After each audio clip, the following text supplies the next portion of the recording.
Esposa maldita! Abra a porta imediatamente! Sabemos o que você está fazendo aí dentro! A voz de Sandro atravessou a madeira como uma lâmina. Eu estava do outro lado, sentada no chão do apartamento vazio, com as costas apoiadas na parede fria. Meu coração batia devagar, quase entediado. Havia ensaiado aquele momento tantas vezes na cabeça que agora, quando finalmente acontecia, parecia apenas mais uma cena de um filme que eu já tinha assistido 1000 vezes. O primeiro golpe do machado me fez levantar. Não de susto, apenas porque percebi que ele estava mesmo disposto a destruir a porta. A madeira rachou e eu vi os primeiros pedaços voarem para dentro. Sandro estava descontrolado, e isso era incomum para ele, que sempre prezava tanto pela aparência de homem centrado, de marido exemplar, que todos os vizinhos admiravam. A porta cedeu completamente depois do terceiro golpe. Ele entrou com o machado ainda na mão, o rosto vermelho de raiva, os olhos arregalados procurando por algo que confirmasse suas suspeitas. Logo atrás dele, quase colada às suas costas, estava minha sogra.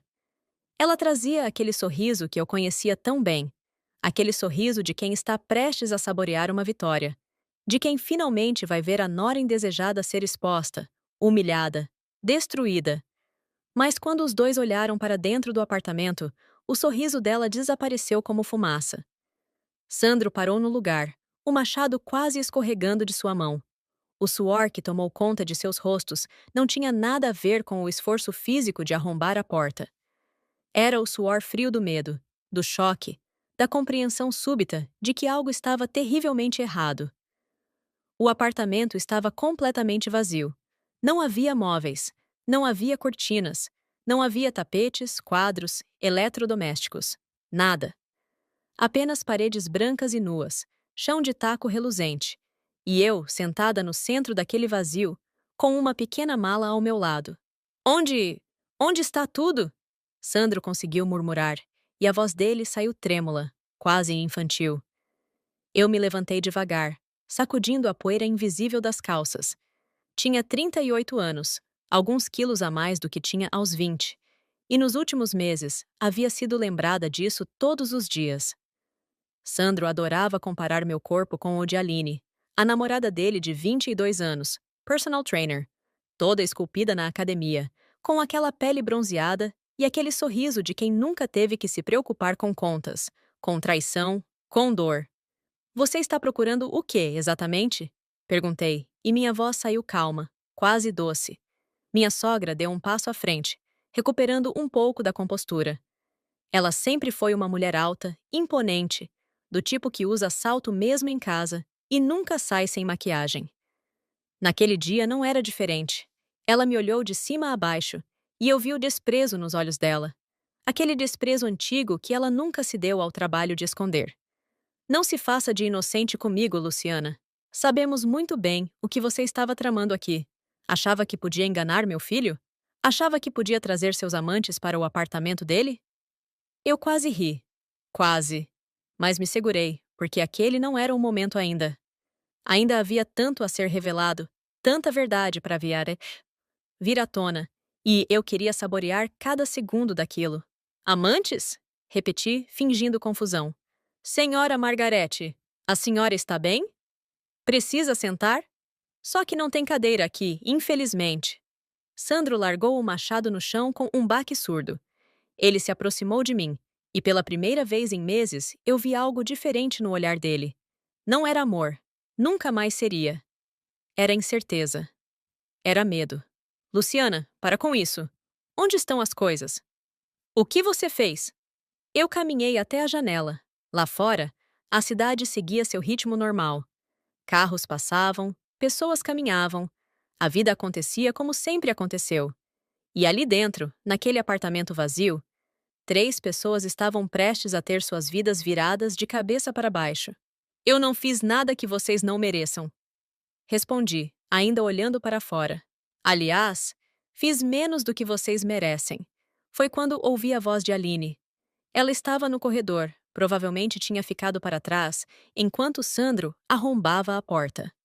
A voz dela era aguda, irritante, E ela tinha o hábito de falar como se estivesse sempre surpresa com tudo.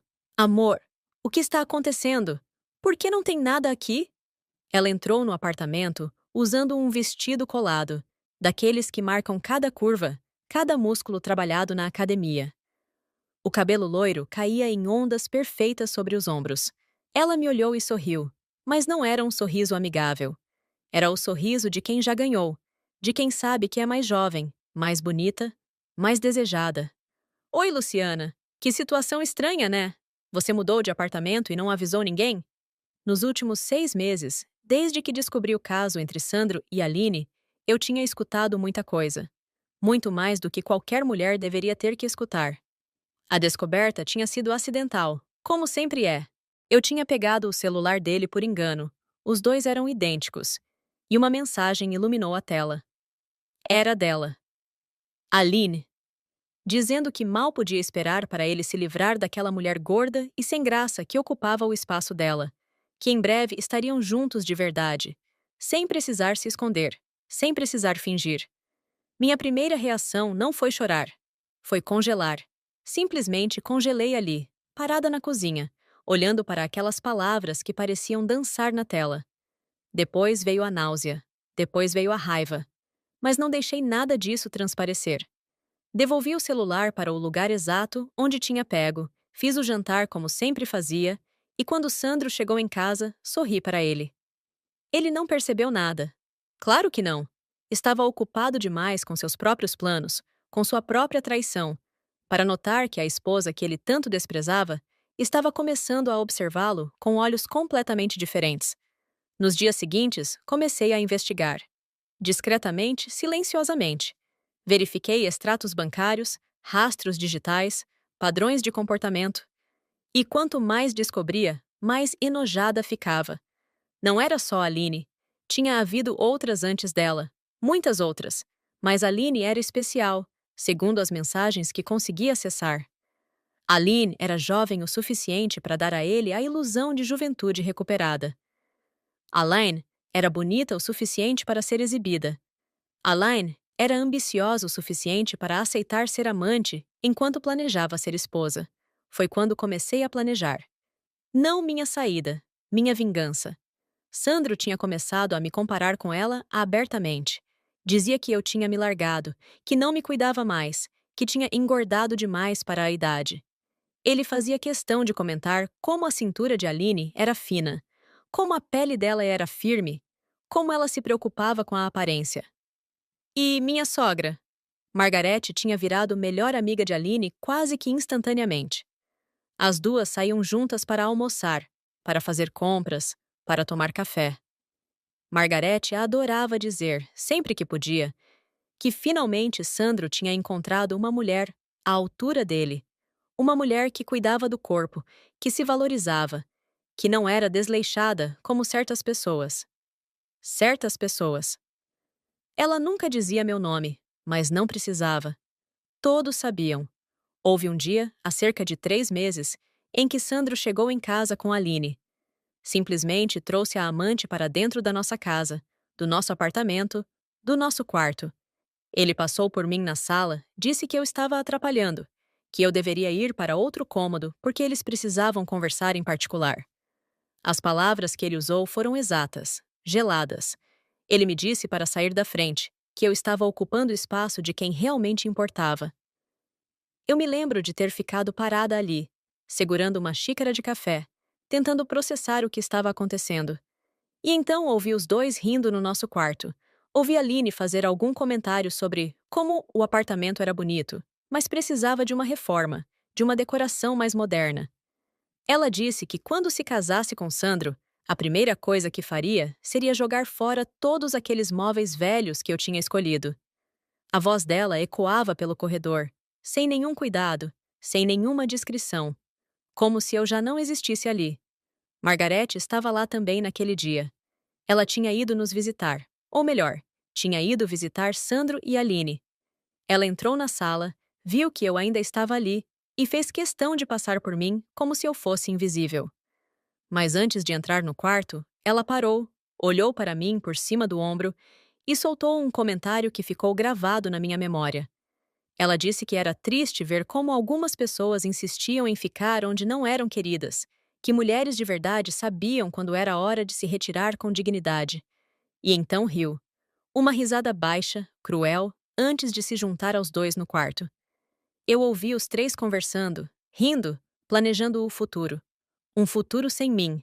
Ouvi Sandro prometendo a Laline que logo, muito em breve, ela seria a dona oficial daquele apartamento. Que ele estava apenas esperando o momento certo para me dar o ultimato, para me fazer assinar alguns papéis que garantiriam que eu saísse sem levar nada que não fosse meu por direito. O problema, ele disse rindo, era que eu era tão burra que nem sabia que quase nada ali estava no meu nome, que ele tinha sido esperto desde o começo. Mas ele estava errado. Tão errado. Foi naquele dia que eu decidi, não com raiva, não com desespero, com clareza, com a certeza absoluta de que eu não ia apenas sair daquela situação.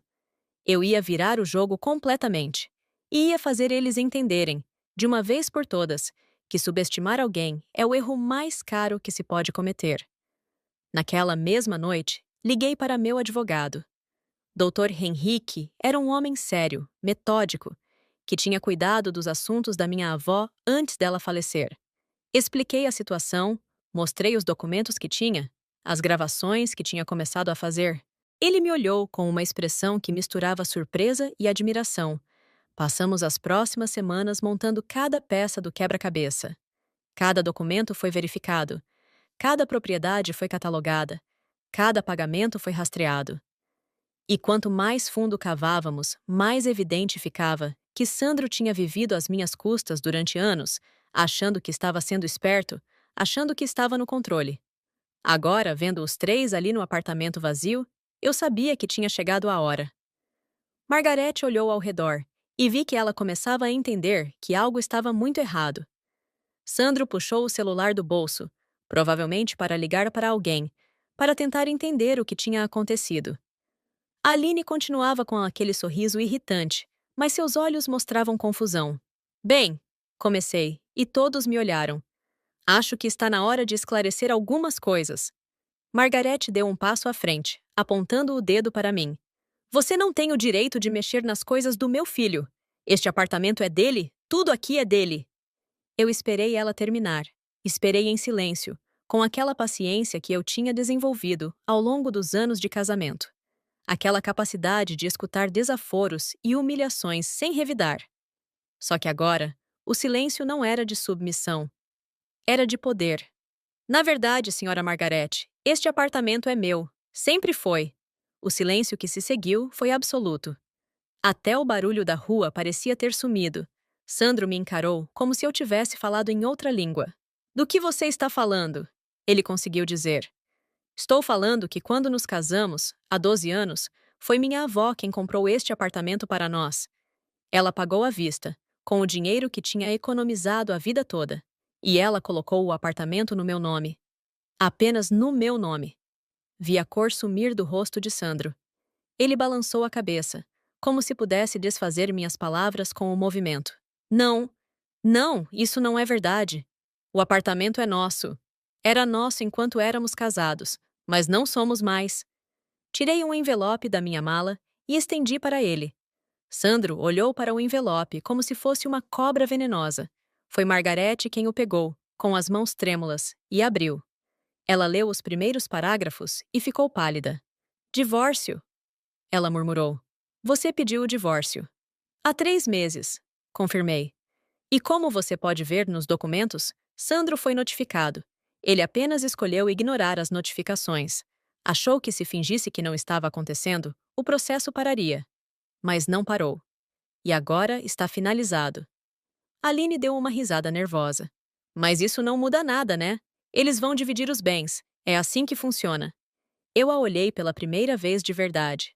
Olhei para aquela Kila, menina de 22 anos que achava que sabia tudo sobre a vida, que achava que ser bonita e jovem era suficiente para garantir qualquer coisa.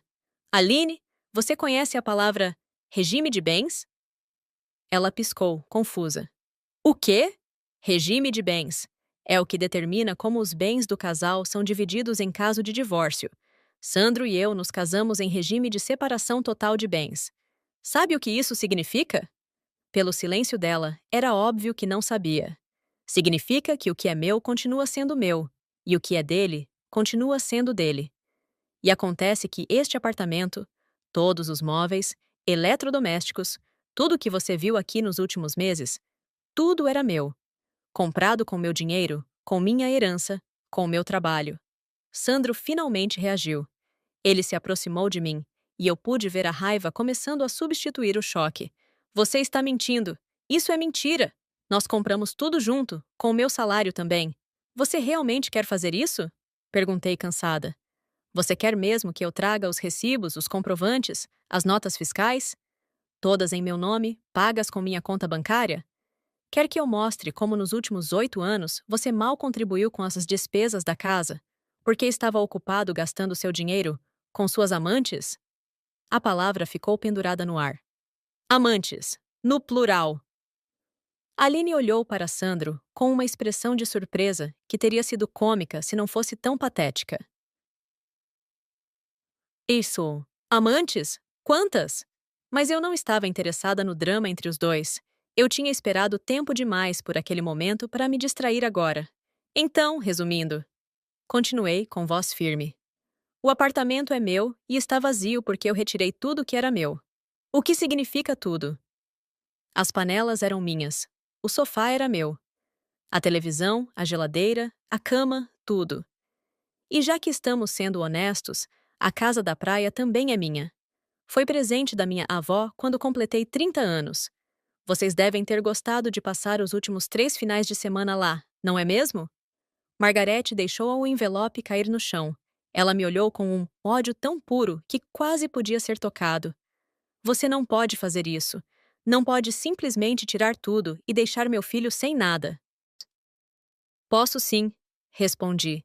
E pela primeira vez deixei um pouco da raiva que sentia vazar pela minha voz. E vou fazer mais, muito mais. Sandro estava começando a suar de verdade agora. Ele olhou para a mãe, depois para a Aline, depois para mim. Luciana, vamos conversar. Vamos resolver isso como adultos. Você está chateada, eu entendo, mas não precisa ser assim. Eu ri. Não consegui me segurar. Ri alto e o som ecoou pelo apartamento vazio. Agora você quer conversar como adultos?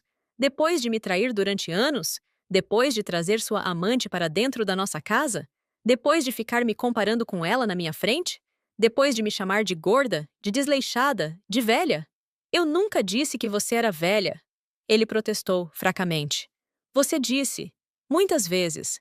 Você disse que eu tinha perdido o viço, que mulher depois dos 35 começa a murchar, que eu não me cuidava mais. Você disse na frente dos seus amigos, na frente da sua mãe, na frente dela. Apontei para a Aline, que tinha a decência de pelo menos parecer desconfortável agora. Margarete, no entanto, não demonstrava nenhum arrependimento. Ela cruzou os braços e me encarou com aquela arrogância que sempre a caracterizou. Bem, ele não estava errado. Estava. Você realmente se deixou levar. Não é surpresa que ele tenha procurado alguém que se valoriza mais. Eu podia ter respondido a isso. Podia ter jogado na cara dela todas as vezes que ela mesma me criticou, me diminuiu, me fez sentir pequena. Todas as vezes que ela comentou sobre meu peso, sobre minhas roupas, sobre meu cabelo, sobre como eu não era boa o suficiente para o filho precioso dela. Mas eu tinha algo melhor preparado. Senhora Margarete, a senhora se lembra daquela casa onde a senhora mora? Aquela casa linda de 3 andares com jardim e piscina? Ela franziu a testa desconfiada. O que tem a casa? A senhora se lembra de quem pagou a reforma completa que foi feita há 5 anos? Aquela reforma caríssima, que incluiu a piscina nova, o paisagismo, a cozinha de luxo? Vi o momento exato em que ela entendeu. Os olhos dela se arregalaram. Você não ousaria. Eu paguei por aquela reforma, 200 mil reais que saíram da minha herança. E tenho todos os documentos, todos os comprovantes. E também tenho um excelente advogado que está, neste exato momento, preparando uma ação de cobrança contra a senhora. Margarete cambaleou. Sandro segurou o braço da mãe para impedir que ela caísse. Você está blefando, ele disse, mas a voz dele não tinha convicção. Não estou. E tem mais. Lembra do carro que você comprou no ano passado? Aquele conversível que você adora tanto? Foi comprado com um empréstimo que eu assinei como avalista. E eu exigi o cancelamento do meu nome. O banco está cobrando o valor total agora. Você tem 30 dias para pagar, ou o carro será apreendido. Você não pode fazer isso. Já fiz. Aline, que tinha ficado quieta todo esse tempo, finalmente encontrou sua voz novamente. Tudo bem.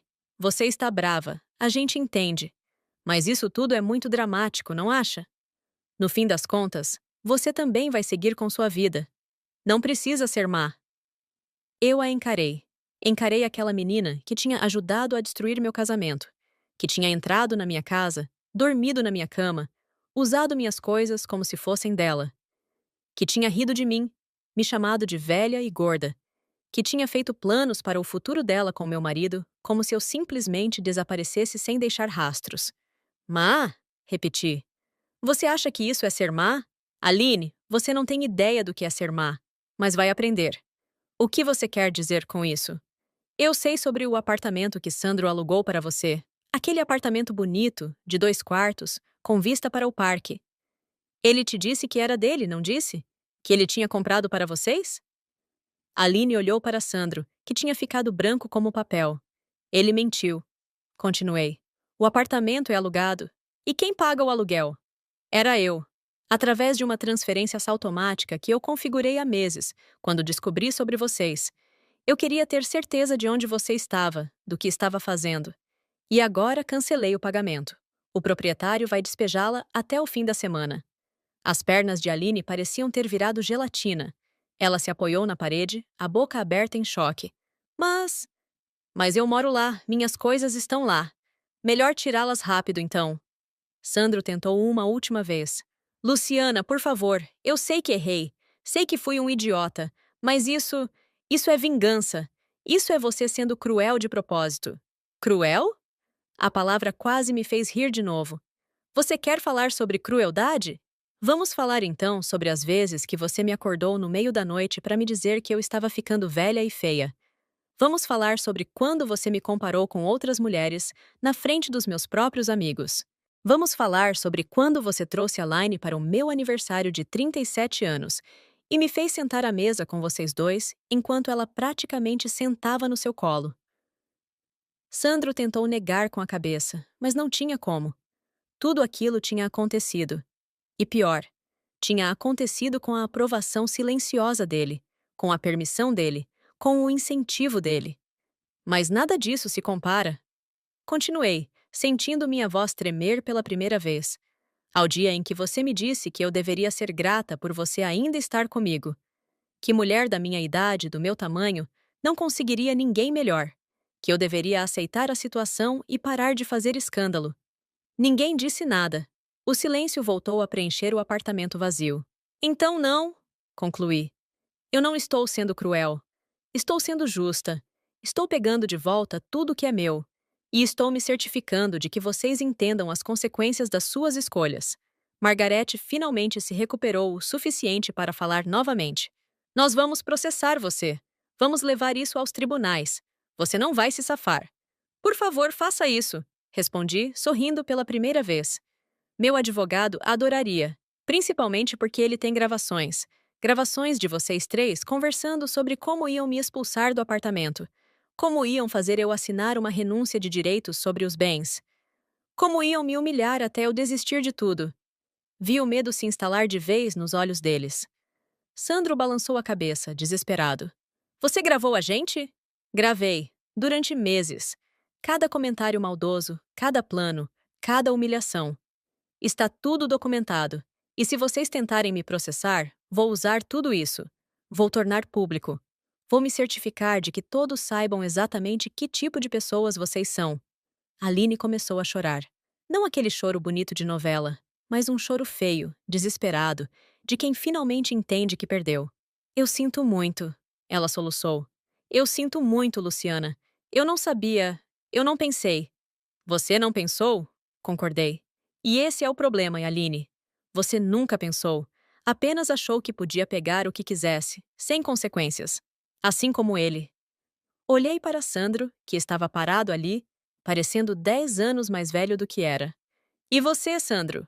Você achou que podia me usar até eu não ter mais nada para lhes dar, e então me descartar como lixo. Achou que eu era fraca demais, burra demais, apaixonada demais para reagir. Eu amei você, ele sussurrou, e mesmo naquela hora, mesmo depois de tudo, ele ainda tentava manipular. Ainda tentava usar sentimentos que talvez nunca tenham sido reais. Não, respondi com firmeza. Você nunca me amou. Você amou o que eu podia fazer por você. Amou o apartamento que eu tinha, o dinheiro que eu gastava, a estabilidade que eu oferecia. Mas nunca me amou de verdade. Porque amor não humilha, amor não trai, amor não destrói. Peguei minha mala e caminhei em direção à porta. Eles se afastaram quando passei, como se eu fosse contagiosa. Vocês têm 24 horas para sair daqui, informei, sem olhar para trás. Depois disso, chamarei a polícia para remover invasores da minha propriedade. Invasores? Margarete praticamente gritou. Seu filho morava aqui. Morava, enfatizei. Passado. Agora ele não mora mais. E nem você é bem-vinda aqui, senhora Margarete. Aliás, sobre aquela cobrança dos 200 mil reais, meu advogado vai adicionar juros e correção monetária. Vai dar uns 300 mil no total. A senhora tem 60 dias para pagar ou teremos que penhorar seus bens. Ela ficou tão vermelha que pensei que fosse ter um ataque. Eu não tenho esse dinheiro. Então sugiro que venda alguma coisa. Ouvi dizer que aquela casa tem um bom valor de mercado. Saí do apartamento antes que qualquer um deles pudesse responder. Ouvi gritos atrás de mim, vi Sandro correr para o corredor tentando me alcançar, mas eu estava preparada. Tinha 2 seguranças esperando no andar de baixo, contratados especificamente para aquele dia. Eles interceptaram Sandro antes que ele chegasse perto de mim. Entrei no elevador e, pela primeira vez em meses, respirei livremente. Os meses seguintes foram uma batalha. Sandro tentou de tudo. Primeiro, tentou me convencer a voltar, enviando flores, mensagens, aparecendo nos lugares que eu frequentava. Quando isso não funcionou, ele tentou intimidação. Disse que ia arruinar minha reputação, que ia contar para todos que eu era louca, obsessiva, vingativa. Mas eu tinha me preparado para tudo isso. Cada movimento dele era antecipado, cada tentativa de manipulação era bloqueada. Meu advogado era implacável e as gravações que eu tinha eram incontestáveis. Margarete tentou processar de fato, alegando que a reforma da casa tinha sido um presente. Mas ela não tinha como provar isso. Não tinha um documento, uma testemunha, nada. Quando o juiz exigiu o pagamento, ela teve um colapso nervoso no tribunal. A casa foi colocada à venda.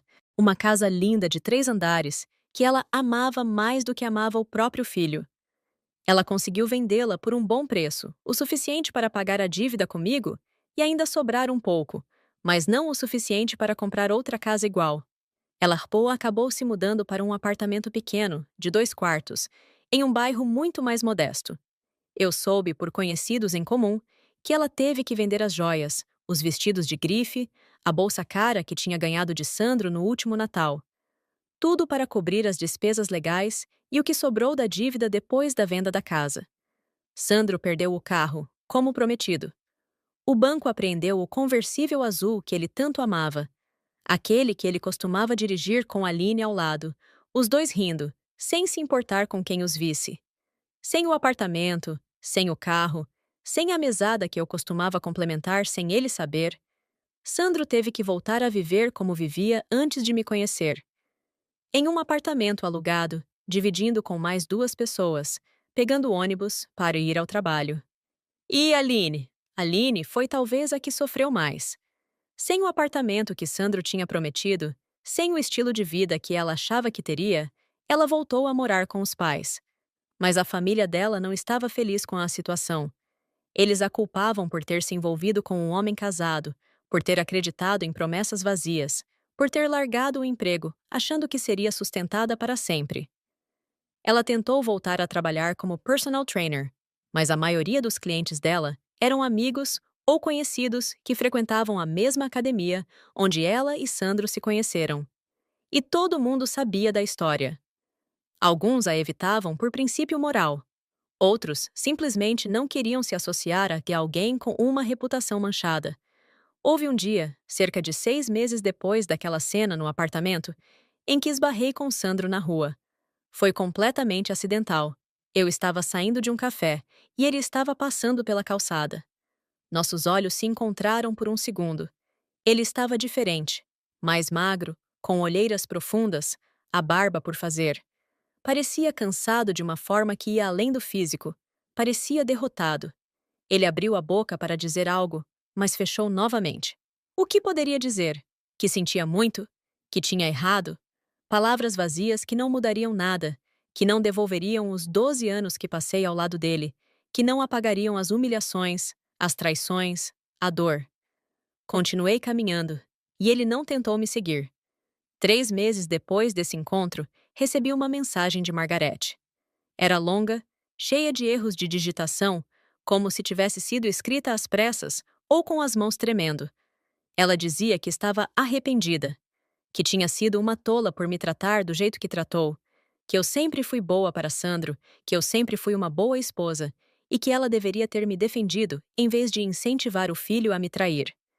Ela disse que estava morando em um apartamento pequeno, que mal conseguia pagar as contas, que os amigos dela tinham se afastado quando souberam da verdade. Disse que Sandro raramente a visitava, ocupado demais tentando reconstruir a própria vida para se preocupar com a mãe. E então, no final da mensagem, ela pediu perdão. Implorou perdão. Disse que faria qualquer coisa para voltar atrás, para desfazer o que tinha feito, para ter uma segunda chance. Eu li a mensagem 3 vezes. Senti muitas coisas enquanto lia. Raiva, tristeza, uma pontinha de satisfação, talvez. Mas, principalmente, senti cansaço. Cansaço de tudo aquilo, de todo aquele drama, de toda aquela dor. Deletei a mensagem sem responder. Porque a verdade é que perdão não era algo que eu estivesse disposta a dar. Não ainda. Talvez nunca. Perdoar implicaria em esquecer, em deixar para trás, em seguir em frente como se nada tivesse acontecido. E eu não podia fazer isso. Não queria fazer isso. O que eles fizeram comigo não foi apenas traição. Foi destruição sistemática da minha autoestima, da minha confiança, do meu senso de valor próprio. Foi anos de comentários maldosos, de comparações cruéis, de humilhações públicas e privadas. Foi me fazer acreditar que eu não merecia respeito, que eu deveria ser grata por migalhas de atenção, que eu era sortuda por ter alguém que me tolerasse, apesar dos meus defeitos. E quando finalmente decidi que era o suficiente, quando finalmente decidi me defender, eles esperavam o quê? Que eu fosse gentil? Que eu deixasse passar? Que eu simplesmente saísse de fininho, deixando tudo para trás sem lutar? Não! Eu lutei. Lutei por cada centavo que era meu, por cada bem que tinha comprado, por cada direito que me pertencia. E quando venci, quando finalmente vi eles caírem, não senti remorso, senti justiça. Aline me mandou mensagem também, eventualmente. Era mais curta que a de Margarete, mas igualmente desesperada. Ela disse que estava grávida, que o filho era de Sandro, que ele tinha sumido quando soube, não respondia mais às ligações dela. Não queria assumir a responsabilidade. Ela pediu dinheiro.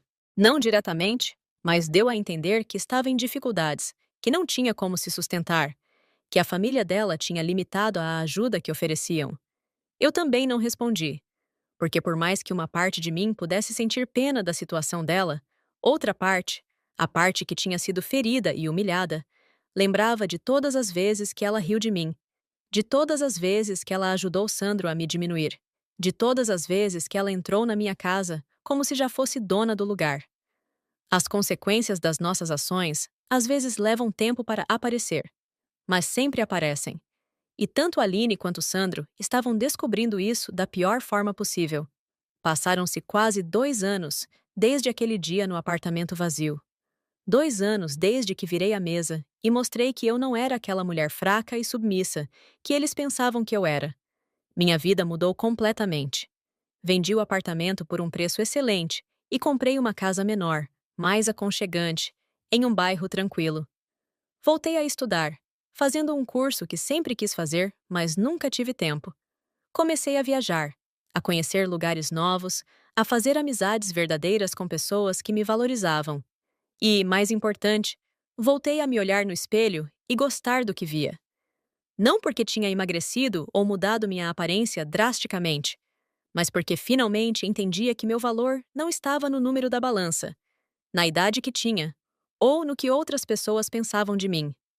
Meu valor estava em quem eu era, na minha força, na minha inteligência, na minha capacidade de me levantar depois de ser derrubada, na minha decisão de não aceitar menos do que eu merecia. Houve um último encontro com Sandro, cerca de 1 ano e meio depois de tudo. Ele apareceu na porta da minha casa nova. Eu quase não o reconheci. Ele tinha envelhecido visivelmente, o cabelo começando a ficar grisalho, a postura curvada, os olhos sem aquele brilho de arrogância que sempre tiveram. Ele pediu para entrar. Eu deixei, mas fiquei de pé junto à porta, deixando claro que aquilo não seria longo. Luciana! Ele começou, e a voz dele estava rouca. Eu vim te pedir perdão. Eu não disse nada. Apenas olhei para ele, esperando. Eu fui um idiota. Um completo idiota. Eu tive a melhor mulher do mundo ao meu lado e joguei tudo fora. Por quê? Por ego? Por orgulho? Por pura estupidez? Eu não sei. Mas sei que perdi tudo o que importava. Ele deu um passo em minha direção e eu não recuei. Não tinha medo dele. Não tinha medo de nada que ele pudesse dizer ou fazer. Aline me largou, continuou. Quando o dinheiro acabou, quando ela viu que eu não tinha como dar a ela a vida que prometi, ela me deixou. Levou o bebê e foi embora. Eu nem sei onde ela está agora. Parte de mim queria dizer que sentia muito. Mas seria mentira. E eu tinha prometido a mim mesma que nunca mais mentiria para agradar os outros. Minha mãe, ela está doente. Diabetes. A pressão alta piorou. Ela não tem dinheiro para os remédios, Luciana. Ela mal tem dinheiro para comer.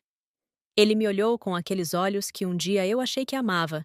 Aqueles olhos que me convenceram a casar, a construir uma vida junto, a acreditar em promessas que nunca foram cumpridas. Eu sei que não tenho o direito de pedir nada via você. Sei que fui terrível, mas estou te implorando, Luciana. Pelo amor que você um dia sentiu por mim, por favor, me ajude. Ajude minha mãe. O silêncio se estendeu entre nós. Eu podia ouvir meu próprio coração batendo, calmo e constante. Podia ouvir os pássaros cantando lá fora, o som distante de carros passando, a vida acontecendo ao meu redor. Não, disse finalmente. Sandro piscou, como se não tivesse entendido. O quê? Não vou ajudar. Não vou ajudar você. Não vou ajudar sua mãe. Não vou ajudar ninguém que participou da minha humilhação. Mas ela está doente. E ela foi cruel comigo durante anos. Ela me chamou de gorda, de feia, de sem valor. Ela incentivou você a me trair, a me substituir, a me jogar fora como lixo. E agora que está sofrendo, quer minha ajuda? Luciana, por favor. Você se lembra? Interrompi, minha voz ficando mais forte. Do dia em que eu pedi sua ajuda? Quando minha avó estava morrendo no hospital e eu precisava de dinheiro para os tratamentos? Você se lembra do que me disse? Vi pelo rosto dele que lembrava. Você disse que não era problema seu, que sua mãe precisava de dinheiro para renovar o guarda-roupa e que isso era prioridade. Você disse que minha avó era velha mesmo, que todos morrem um dia e que eu deveria parar de ser dramática. As palavras saíram como facas, afiadas e precisas, cortando qualquer defesa que ele pudesse ter tentado erguer. Ela morreu 3 dias depois, Sandro. 3 dias! E você nem foi ao funeral. Disse que tinha um compromisso importante. Um compromisso que, descobri depois, era um fim de semana com Aline na casa da praia que minha avó tinha me dado. Lágrimas começaram a escorrer pelo rosto dele. Lágrimas de verdade. Não aquelas lágrimas calculadas que ele costumava usar para me manipular. Mas mesmo assim, eu não senti pena. Então não, repeti. Eu não vou ajudar. Você e sua mãe vão ter que descobrir como sobreviver sozinhos. Da mesma forma que eu tive que descobrir quando vocês me abandonaram. Eu vou perder tudo. Ele soluçou. Não tenho mais nada, Luciana. Nada. Bem-vindo ao clube. Respondi sem emoção. Foi exatamente como me senti quando você me disse que ia me deixar. Quando você disse que eu não valia nada, que ninguém mais me quereria, que eu deveria ser grata por você ainda estar comigo. Abri a porta, um gesto claro de que a conversa tinha acabado. Saia da minha casa, Sandro. E não volte. Se eu ver você aqui de novo, vou chamar a polícia. Ele ficou parado ali por mais alguns segundos, parecendo completamente perdido, completamente destroçado. Então, finalmente, se virou e saiu. Eu fechei a porta atrás dele e encostei nela por um momento, processando o que tinha acontecido. Não senti vitória, não senti tristeza. Senti apenas paz. A paz de saber que tinha feito a escolha certa, que tinha me defendido, que tinha mantido meus limites. Nos meses seguintes, ouvi rumores sobre eles. Margarete tinha ido morar com uma prima distante, em uma cidade pequena no interior. A prima tinha aceitado, mas com condições. Margarete teria que ajudar nas tarefas da casa, cuidar dos netos da prima, ganhar sua estadia através de trabalho. A mulher que um dia teve empregados fazendo tudo por ela, que nunca limpou a própria casa ou cozinhou a própria comida, agora tinha que fazer isso para os outros. Soube por uma conhecida em comum que Margarete passava os dias lavando louça, passando roupa, limpando banheiros. Que suas mãos, que sempre foram cuidadas em salões caros, agora estavam calejadas e ásperas. Que ela acordava cedo todos os dias para preparar o café da manhã para a família da prima. E dormia tarde depois de deixar tudo arrumado. A prima, segundo me contaram, não era cruel. Era apenas justa. Margarete tinha um teto sobre a cabeça, comida na mesa, mas tinha que contribuir. E contribuir significava fazer exatamente o tipo de trabalho que ela sempre desprezou, que ela sempre achou que era para pessoas inferiores a ela. E o pior de tudo, me disseram, era que Margarete não podia reclamar. Não podia se dar ao luxo de ser arrogante, de ser exigente, porque não tinha para onde ir. Os amigos que ela cultivou durante anos, aqueles com quem almoçava em restaurantes caros e fofocava sobre outras pessoas, todos se afastaram quando a verdade veio à tona. Quando descobriram que ela tinha incentivado o filho a trair a esposa, que tinha tratado a nora com desprezo durante anos, que tinha participado ativamente da humilhação de outra mulher. A sociedade pode ser superficial, mas também tem seus códigos. E Margarete tinha quebrado todos eles. Era uma ironia tão grande que quase parecia roteiro de filme. Sandro perdeu o emprego, sem conseguir se concentrar, sempre cansado, com a reputação manchada depois que a história da traição e das gravações vazou entre colegas, ele foi demitido. A empresa onde trabalhava, há mais de 10 anos, simplesmente o dispensou, alegando corte de custos, mas todos sabiam a verdade. Ninguém queria estar associado a alguém com aquele tipo de reputação. Tentou conseguir algo novo, mas em nossa cidade, todo mundo conhecia todo mundo. E todo mundo sabia o que ele tinha feito. As entrevistas de emprego sempre começavam bem, até o momento em que o entrevistador verificava as referências, fazia algumas ligações, descobria quem ele realmente era. Então vinham as desculpas educadas, as promessas de retorno que nunca se materializavam, o silêncio constrangedor. Ele tentou empreender, abrir um negócio próprio, mas sem capital inicial, sem crédito no banco depois que todos os empréstimos que eu tinha avalizado foram cobrados. Não foi muito longe. Acabou aceitando trabalhos temporários, bicos, coisas que pagavam mal e exigiam muito. O homem que um dia se orgulhava de usar terno italiano para ir ao trabalho, agora vestia uniforme de entregador. Eventualmente, ele também teve que se mudar. Não sei para onde foi e, honestamente, não me importo. Mas antes de partir, ele tentou mais uma vez. Apareceu na porta da minha nova casa uma madrugada, bêbado, chorando, dizendo que sua vida tinha acabado, que ele não tinha mais nada, que tinha perdido tudo, que era tudo culpa minha. Eu o observei daquele jeito patético, cambaleando na minha varanda, e não senti pena. Senti apenas um cansaço profundo. Chamei um táxi, dei dinheiro ao motorista e pedi que levasse Sandro para onde ele estivesse morando. Não troquei uma palavra com ele. Não havia mais nada a ser dito. Aline, última que soube, estava trabalhando em uma loja de roupas em outra cidade. O filho que ela teve com Sandro estava sendo criado principalmente pela avó materna, já que Aline precisava trabalhar longas horas para se sustentar. O sonho dela de ser uma personal trainer famosa, de viver uma vida de luxo às custas de um marido rico, tinha evaporado como fumaça. Fiquei sabendo também que ela tentou processar Sandro por pensão alimentícia, mas ele não tinha nada para dar. O salário mínimo que ele ganhava mal cobria suas próprias despesas. E Aline, jovem e sem qualificações além do corpo que ela tanto cultivava, descobriu que beleza não paga contas quando você está sozinha e com um filho para criar.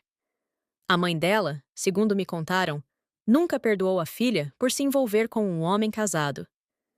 Ajudava com a criança por pena do neto, mas deixava claro todos os dias que Aline tinha feito escolhas terríveis e agora tinha que viver com elas. O relacionamento entre as duas estava destruído, sustentado apenas pela necessidade e pela presença da criança. Quanto a mim, eu finalmente comecei a viver. Os primeiros meses depois de tudo foram estranhos. Acordar em uma casa que era verdadeiramente minha, onde cada objeto tinha sido escolhido por mim, onde não havia fantasmas de humilhações passadas nas paredes. Demorei para me acostumar com o silêncio, com a paz, com a ausência de tensão constante. Voltei a fazer coisas simples que tinha babane abandonado durante o casamento.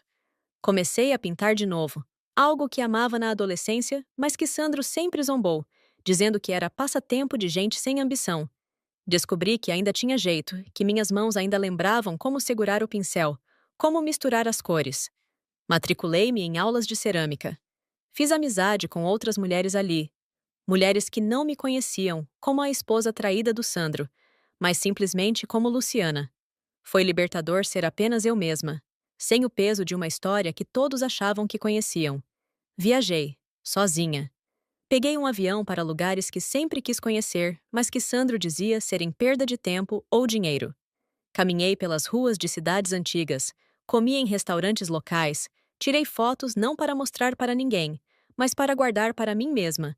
E em algum lugar nessas viagens, nessas aulas, nessas manhãs acordando em paz, eu me reencontrei. Encontrei a mulher que eu tinha sido antes de Sandro, antes das humilhações, antes de acreditar que meu valor estava ligado ao que outros pensavam de mim. Conheci um homem gentil, 3 anos depois de tudo. Não estava procurando.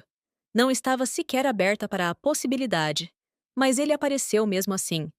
Roberto era professor universitário, viúvo, com 2 filhos já adultos. Conhecemo-nos em uma exposição de arte, os dois parados na frente da mesma pintura. E ele fez um comentário sobre a técnica do artista que me fez rir. Começamos a conversar, e horas depois, ainda estávamos ali, sentados no café do museu, falando sobre arte, sobre vida, sobre tudo e nada. Ele me tratava com respeito, com carinho, com admiração. Ele achava linda a forma como eu ria, interessante a forma como eu pensava, fascinante a força que eu demonstrava.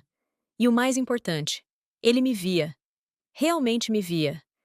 Não a idade que eu tinha, não o peso que eu carregava, não as cicatrizes que Sandro tinha deixado. Ele via a mulher que eu era por dentro, a essência que tinha sobrevivido a tudo. Quando contei minha história para ele, quando expliquei tudo o que tinha passado, ele não me julgou. Não disse que eu tinha sido cruel ou vingativa. Ele disse que eu tinha sido forte, que eu tinha me defendido quando ninguém mais faria isso por mim. Você ensinou a eles uma lição importante, ele me disse, segurando minha mão. Ensinou que ações têm consequências, que não se pode destruir alguém e esperar que não haja retaliação. E talvez ele estivesse certo. Talvez tudo que eu fiz não tenha sido vingança no sentido cruel da palavra, mas justiça. Justiça por todos os anos de humilhação, por todas as noites que chorei sozinha, por todas as vezes que questionei meu próprio valor, porque alguém me disse que eu não prestava. Casei com ele 2 anos depois de nos conhecermos. Foi uma cerimônia pequena, íntima, com apenas os amigos mais próximos e sua família. Sua filha foi minha madrinha. Seu filho nos levou ao altar. Foi perfeito de uma forma que meu primeiro casamento nunca foi. A preparação para o casamento foi completamente diferente da primeira vez. Não houve exigências de sogra, não houve críticas sobre meu vestido ou meu peso.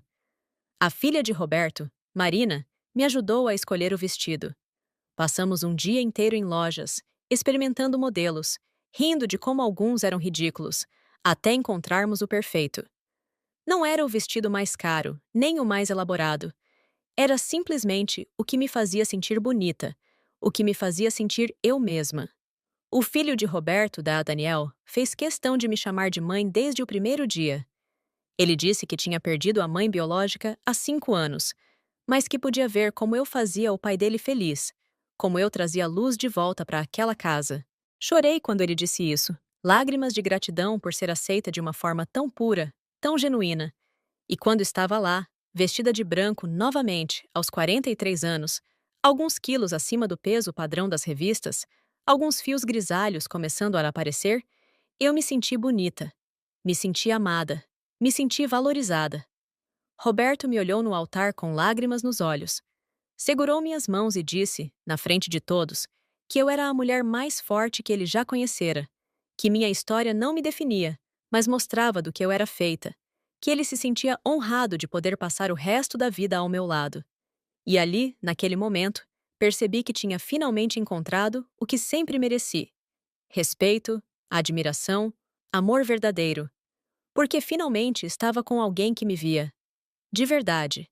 Não como um objeto para exibir ou uma ferramenta para usar, mas como uma pessoa completa, com defeitos e qualidades, com histórias e cicatrizes, com força e vulnerabilidade.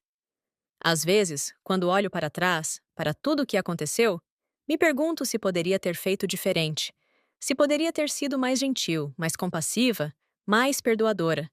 E a resposta é sempre não, porque bondade não significa aceitar abuso. Compaixão não significa permitir que pisem em você. Perdão não significa esquecer ou deixar sem consequências aqueles que te feriram de propósito. O que eu fiz foi me defender. Usei as ferramentas que tinha à disposição, a verdade, a lei, meus próprios recursos, para me proteger e garantir que aqueles que me machucaram entendessem o peso das suas ações. Eles me chamaram de maldosa, de vingativa, de cruel. E talvez eu tenha sido tudo isso. Mas também fui justa, fui verdadeira, fui forte. E no fim das contas, enquanto eles afundavam nas consequências das próprias escolhas, eu estava voando.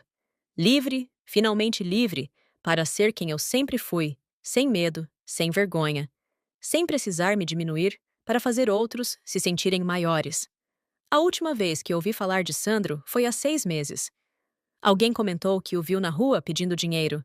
Não sei se é verdade, e não vou investigar para descobrir. Aquele capítulo da minha vida está fechado, trancado, arquivado em uma parte da minha memória que eu raramente visito. Porque minha vida agora é sobre o presente e o futuro. É sobre o marido que me ama de verdade, sobre os enteados que me aceitaram como parte da família, sobre os netos que chamam de vovó mesmo sem laços de sangue, sobre a carreira que construí depois que voltei a estudar, sobre os lugares que visitei, as experiências que vivi, a felicidade que finalmente encontrei. Houve um dia, não muito tempo atrás, em que estava no supermercado com meu marido. Estávamos comprando coisas para um churrasco que faríamos no fim de semana, rindo de alguma piada boba que ele tinha contado, quando vi Margarete. Ela estava no corredor de promoções, pegando produtos da prateleira mais barata, conferindo cada preço antes de colocar no carrinho. Estava visivelmente mais velha, mais magra. As roupas simples e gastas. O cabelo, que sempre foi tingido em salões caros, agora mostrava raízes completamente brancas. As mãos tremiam levemente quando pegava os produtos. E eu percebi que ela estava calculando cada centavo, decidindo entre marcas, escolhendo sempre a opção mais em conta. Ela me viu na mesma hora. Viu o momento exato em que me reconheceu. O choque inicial, seguido pela vergonha que tomou conta de seu rosto. Seus olhos percorreram rapidamente meu carrinho, cheio de produtos de qualidade. Depois olharam para Roberto ao meu lado, com seu braço casualmente envolvendo minha cintura, com aquele sorriso genuíno no rosto enquanto conversava comigo. Quando nossos olhos se encontraram, vi o reconhecimento, vi a vergonha, vi o arrependimento. Vi também a inveja, o desejo de ter feito escolhas diferentes, de ter sido uma pessoa diferente. Ela abriu a boca como se fosse falar algo, talvez pedir desculpas, talvez tentar explicar, talvez implorar por algum tipo de reconciliação. Mas eu simplesmente desviei o olhar e continuei andando, minha mão entrelaçada com a do meu marido, meu coração leve e livre. Roberto percebeu minha tensão momentânea e apertou minha mão. Tudo bem? Ele perguntou baixinho. Tudo bem, respondi, e era verdade. Apenas um fantasma do passado. Continuamos com nossas compras, e não olhei para trás. Não havia necessidade. Aquele capítulo estava encerrado. Não havia nada a ser dito. Não havia perdão a ser oferecido, nem crueldade a ser distribuída. Havia apenas indiferença. A indiferença de quem seguiu em frente, de quem construiu uma vida nova, de quem deixou o passado onde ele pertence. E talvez essa seja a maior vingança de todas. Não a dor que causei, não os bens que tomei, não as consequências que impus, mas o fato de que eu consegui ser feliz, genuinamente, profundamente feliz. Enquanto eles continuam presos nas próprias escolhas, nas próprias falhas, no próprio arrependimento. Eu não os perdoei. Talvez nunca perdoe. Mas também não penso mais neles com raiva ou ódio. Penso neles, quando penso, com uma distância fria, como se fossem personagens de um livro que li há muito tempo e quase esqueci. Porque minha história não é mais sobre eles. Nunca deveria ter sido. Minha história é sobre mim, sobre a mulher que fui, a mulher que me tornei, a mulher que ainda posso ser. E essa mulher é forte, é justa, é verdadeira, é livre. E ninguém, nunca mais, vai me fazer esquecer disso. Hoje, quando olho no espelho, vejo rugas que não existiam antes. Vejo cabelos brancos que insistem em aparecer apesar da tintura. Vejo um corpo que carrega as marcas do tempo, que não se encaixa nos padrões impossíveis das revistas, que nunca vai ter a perfeição da juventude. E sorrio, porque esse corpo sobreviveu. Essas rugas foram conquistadas. Esses cabelos brancos são medalhas de batalhas vencidas. E essa mulher que me encara de volta no espelho é alguém que eu respeito, admiro e finalmente amo. Às vezes me pego pensando no que teria acontecido se eu tivesse aceitado tudo calada. Se tivesse engolido a humilhação, fingido que não via a traição, deixado Sandro me descartar como um objeto usado. Talvez ele tivesse ficado com o apartamento, com os móveis, com tudo que era meu por direito. Talvez Aline estivesse morando lá agora, dona da vida que eu construí. Talvez Margarete ainda estivesse em sua casa grande, recebendo amigas para chá, rindo de como tinha conseguido livrar o filho daquela esposa inadequada. Mas eu não aceitei. E essa escolha mudou tudo. Há quem diga que vingança nunca é o caminho, que perdoar e seguir em frente é mais nobre, mais elevado, mais digno. E talvez tenham razão, em teoria.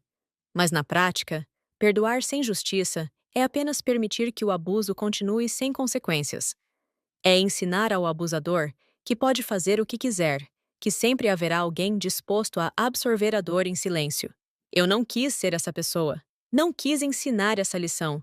O que eu fiz foi exigir responsabilidade. Mostrar que ações têm consequências, que palavras machucam e deixam marcas, que não se pode destruir alguém e esperar que essa pessoa simplesmente desapareça sem resistir. Sandro aprendeu que usar alguém tem um preço. Margarete aprendeu que crueldade volta multiplicada. Aline aprendeu que juventude e beleza sem caráter não constroem nada duradouro. E eu? Eu aprendi que sou mais forte do que jamais imaginei. Que posso me defender, me reerguer, me reconstruir. Que meu valor nunca esteve na opinião de Sandro, ou de Margarete, ou de qualquer pessoa que decidiu me julgar pelos padrões errados. Sandro e Margarete e Aline podem viver com as consequências das suas escolhas. Podem carregar o peso do arrependimento, da perda, da humilhação que causaram e que eventualmente voltou para eles. Cada um, à sua maneira, está pagando pelo que fez. E não é a mim que devem satisfação, mas a si mesmos, ao espelho que os encara todos os dias, à consciência que não os deixa dormir em paz. Soube recentemente, por um conhecido distante, que Sandro tentou se reaproximar de Margarete, mas que ela o culpa por tudo que perdeu. Que os dois vivem em uma dinâmica tóxica de acusações mútuas, cada um responsabilizando o outro pela queda. É triste de certa forma, mas também é justo. Eles se merecem um ao outro. Aline, pelo que ouvi, Ainda tenta encontrar alguém que a sustente, que lhe dê a vida fácil que ela sempre quis. Mas agora carrega o rótulo de mãe solteira, de ex-amante, de mulher que destruiu um casamento. E os homens que ela atrai agora são exatamente como Sandro: interesseiros, manipuladores, mentirosos.